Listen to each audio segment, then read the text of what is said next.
Ahoy mateys, my name is Matt Whitman. This is the 10-Minute Bible Hour podcast, and I would like to make a historical assertion, and then I want you to tell me who I'm talking about. Okay, ready? Here we go. I think when you look at U.S. history, the Johnson presidency makes it clear just how long a shadow an assassination casts over the next administration. All right, understanding that not everybody's from the United States, and even those of us who are, maybe not everybody's a huge fan of U.S. history, I'm still going to pose this question to you wherever you are right now, especially if you are on a treadmill at a workout club. On the count of 3, I want you to shriek as loud as you can who it is that I'm referencing as President Johnson, whose administration was affected by an assassination. Ready? 3, 2, 1, go! Hey, wait a darn second there, pal. I heard you on the first treadmill at the workout club shriek Lyndon Baines Johnson, and you're absolutely right. But then I heard somebody 5 treadmills down shriek Andrew Johnson, and that lady also could be absolutely right. So who was I actually talking about? I don't know who I was actually talking about. I tried to pick something that would be ambiguous to illustrate the point. I think maybe I've even used that one before. But you get what I'm driving at, right? 1,000 years from now, if somehow people are like, that podcast was very important, we need to dig deep into that to figure out what that guy meant by that, it would be ambiguous and it would be difficult to figure out which President Johnson I was just referring to. Likewise, when we look at this verse in Matthew 23, verse 35, we run into the same kind of historical ambiguity. It does cause confusion and even some friction, like you are no doubt feeling right now with that person at the club who shrieked the wrong Johnson. And so upon you will come all the righteous blood that has been shed on earth, from the blood of righteous Abel to the blood of Zechariah, son of Berechiah, whom you murdered between the temple and the altar. While I believe, as I argued yesterday, that the meaning of Jesus' statement was crystal clear to everybody who was standing there in the original audience, I would have to also bet that there were a whole lot of people in that original audience who were like, yeah, I get exactly what you mean, Jesus. Also, which Zechariah? Because aren't there like 30 some in our scriptures? And indeed, I think it is like almost 30 different Zechariahs appear in the Old Testament, and some of them are even somewhat ambiguous in terms of having overlapping names of parents or grandparents, which is wildly confusing, far more confusing than LBJ and Andrew Johnson both having been president of the United States of America. And my guess is that the readers of the Gospels, as they first went into circulation, were even more confused because Matthew records Jesus as saying Zechariah, son of Berechiah, but Luke in chapter, I should have written it down, chapter 11, maybe 12. I'm flipping. I want you to know how long it takes to find things like this. No. Yep, there we go. End of 11.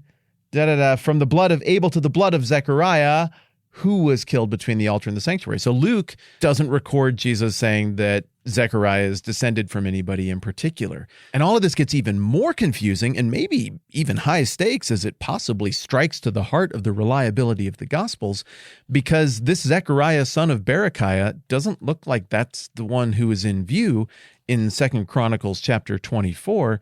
It looks like that's the Zechariah who is responsible for the book of Zechariah right near the end of what we call the Old Testament.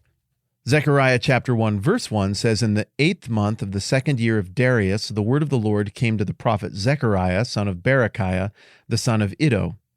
And then the rest of that book of Zechariah goes on to be super, super messianic.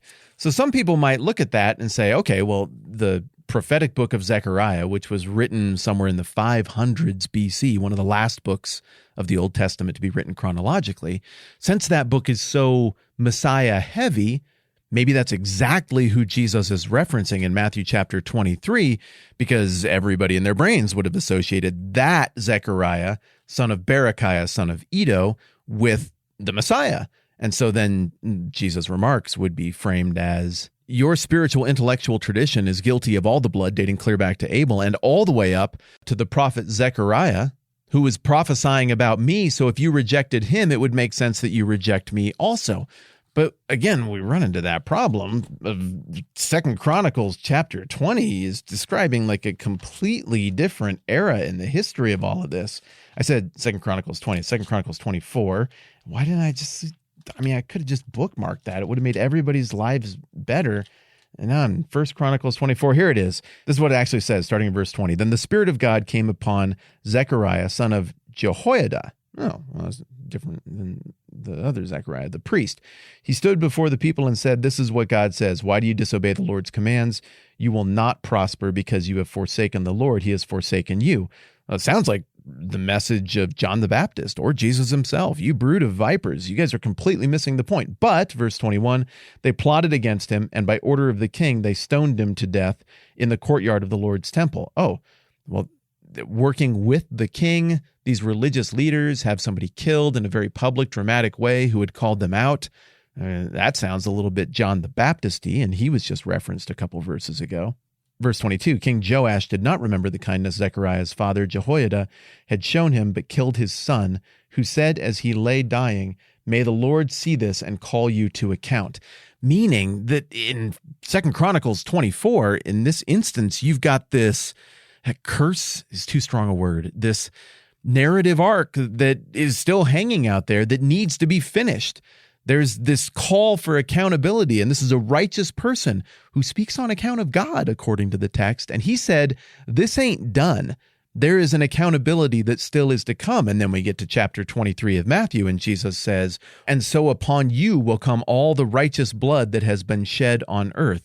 So given the geography of Jesus' remarks, murdered between the temple and the altar, which squares perfectly with 2 Chronicles 24, and given the imprecative remarks that Zechariah calls out and the narrative arc that runs out into the future, begs for justice and for completion, it looks like pretty clearly this must be who Jesus has in view.